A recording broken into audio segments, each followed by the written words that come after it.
Assalamualaikum warahmatullahi wabarakatuh. Sahabat holistik, apa kabar sahabat semuanya?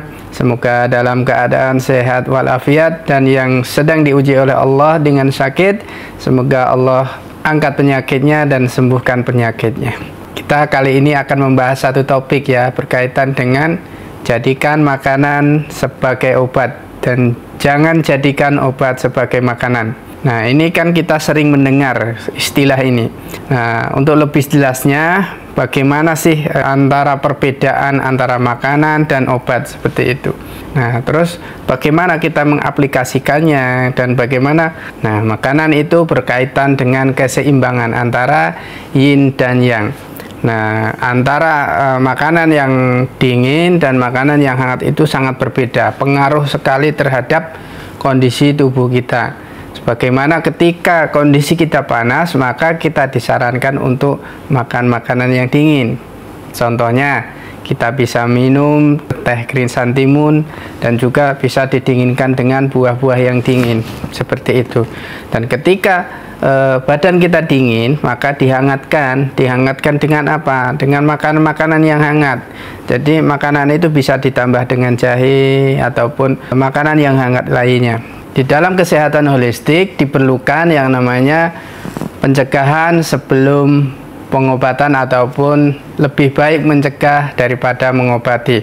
Hal ini bermakna ketika kita mengatur pola makan yang tepat, maka ini akan mencegah satu penyakit yang ada di dalam tubuh kita, sehingga sistem organ dan kondisi tubuh kita bisa seimbang. Obat digunakan ketika ketidakseimbangan itu terlalu signifikan, sehingga itu membutuhkan obat yang perlu diracik ataupun disesuaikan dengan kondisi tubuh pasien tertentu. Nah, dengan hanya mengandalkan obat tanpa melakukan pola makan yang tepat, maka itu akan kurang bagus untuk pemulihan di dalam penyembuhan. Di dalam kesehatan holistik ada juga makanan berdasarkan energi dan juga rasanya. Sebagaimana yang kita bahas, di mana bahwasanya makanan ini kan ada sifat energinya, seperti energinya hangat, melancarkan qi, dan rasanya dia manis, pahit, itu mempunyai fungsi-fungsi tertentu, di mana ketika pahit dia arahnya ke jantung, dan ketika asam dia arahnya ke hati, dan juga ketika dia manis maka arahnya ke limpa lambung, seperti itu. Itu juga sangat berpengaruh di dalam kita mengkonsumsi makanan, yang intinya setiap makanan mempunyai energi dan arah kerjanya ke organ-organ tertentu. Di dalam kesehatan holistik ada yang namanya keseimbangan dan moderasi, di mana di dalam makanan ketika kita makan maka porsinya harus seimbang ataupun sedang. Dalam artian ketika kita makan terlalu banyak, maka akan terjadi yang namanya kelebihan. Dan jika kita makan terlalu sedikit, maka kita akan kekurangan, terjadi defisiensi. Dan hal ini juga akan mempengaruhi keseimbangan kesehatan tubuh kita, sehingga kita perlu memperhatikan ketika kita makan, maka kita harus perhatikan kita, di mana kita perhatikan musim, apakah ini musim panas ataupun musim dingin, musim semi, itu berbeda nanti makanan yang kita butuhkan setiap harinya, seperti itu.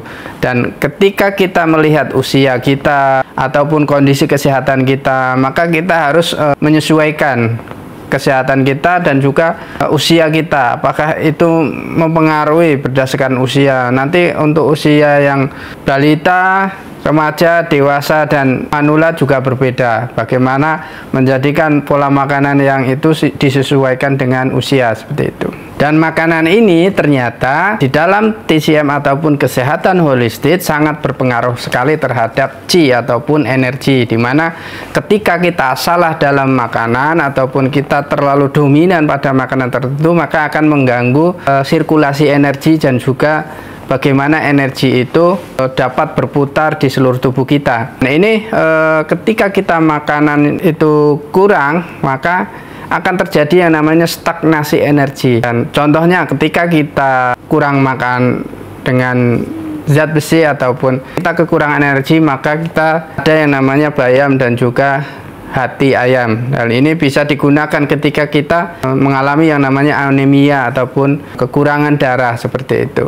Di dalam kesehatan holistik, pendekatannya itu sangat luas ya, dimana ketika kita makan, kita tidak hanya memperlihatkan ataupun memperhatikan kandungan daripada energi dan nutrisi tertentu saja, namun lebih kompleks. Ketika kita melihat satu pasien yang itu dimana dia dingin, sifatnya dingin, maka tidak cukup hanya makan makanan tertentu saja yang mempunyai nutrisi yang menurut kita itu baik untuk tubuh kita, namun perlu juga makanan yang sifatnya untuk menghangatkan seperti itu. Agar apa? Agar keseimbangan cepat pulih ataupun bisa didapatkan seperti itu. Ternyata makanan ini juga berpengaruh terhadap emosi, di mana makanan ini sangat berpengaruh sekali ketika kita makanan-makanan tertentu. Contohnya ketika kita makan makanan yang pedas, maka kita akan cenderung pada suasana yang panas, semangat dan energik seperti itu. Namun berbeda ketika kita makan makanan yang sifatnya dia asam, maka dia arahnya ke hati, dan itu akan menyebabkan hati itu kan berkaitan dengan perasaan marah dan lain sebagainya. Itu akan merubah mood kita. Jadi makanan itu pengaruh terhadap mood dan juga kondisi emosi seseorang seperti itu. Nah, di dalam kesehatan holistik ada yang namanya konstitusi di dalam tubuh kita ya.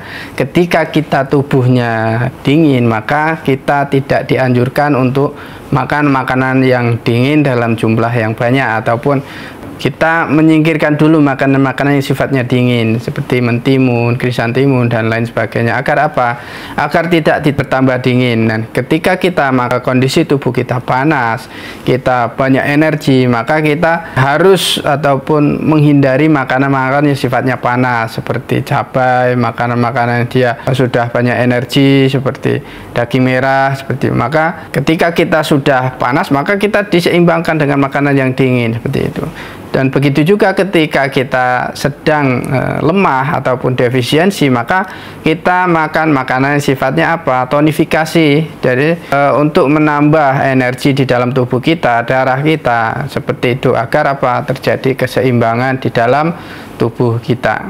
Dari sini kita bisa mengambil kesimpulan bahwasanya antara makanan dan obat itu berbeda, namun bisa menjadi satu elemen yang sama. Contohnya seperti ini, kita bisa menjadikan makanan sebagai obat ya. Kita bisa menjadikan makanan sebagai obat ketika kita bisa mengatur pola makan, kita bisa menyesuaikan kondisi tubuh, dan kita bisa mengetahui makanan, sifat dari makanan itu sendiri. Akhirnya kita bisa mencegah penyakit, kita bisa menyeimbangkan tubuh kita, menjaga keseimbangan tubuh kita, sehingga kita akan lebih survive untuk menghadapi namanya patogen seperti itu. Dan berbeda ketika herbal itu disebut sebagai obat, maka kondisi tubuh ataupun keseimbangan itu terjadi secara signifikan, maka dibutuhkan obat yang sifatnya bisa dia keras ya, langsung ke organ-organ tertentu. Dan jika obat ini dijadikan sebagai makanan ataupun obat ini dikonsumsi secara terus-menerus, maka itu tidak bagus untuk kondisi tubuh kita. Contohnya, ketika kita mengkonsumsi herbal yang dia herbal keras, yang sifatnya dia untuk limpa dan lambung, ketika kita mengkonsumsi secara terus-menerus, maka itu akan menjadikan limpa lambung kita jadi tidak seimbang, justru akan menyebabkan kerusakan seperti itu. Berbeda ketika kita mengatur pola makan, jadikan makanan itu kan sebagai sesuatu yang soft seperti itu. Nah, itu juga berpengaruh. Ketika kita makan makanan yang dikukus, maka dia akan lebih lembut seperti itu.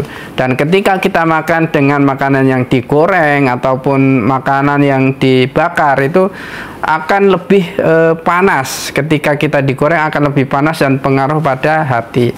Dan bahkan ada yang namanya ketika dibakar kan ada zat karsinogenik seperti itu ya, dimana itu akan berpengaruh pada sel kanker seperti itu. Nah, jadi intinya, jadikanlah makanan sebagai obat. Kita harus bijak dalam menjadikan makanan itu sebagai pola makan yang bagus, dan juga tepat di dalam kita menjadikan makanan sebagai sesuatu yang kita konsumsi setiap hari. Makanya kita kan ketika kita menjadikan pola hidup yang sehat dan juga makanan yang tepat, maka kita bisa menjaga keseimbangan tubuh kita secara bagus.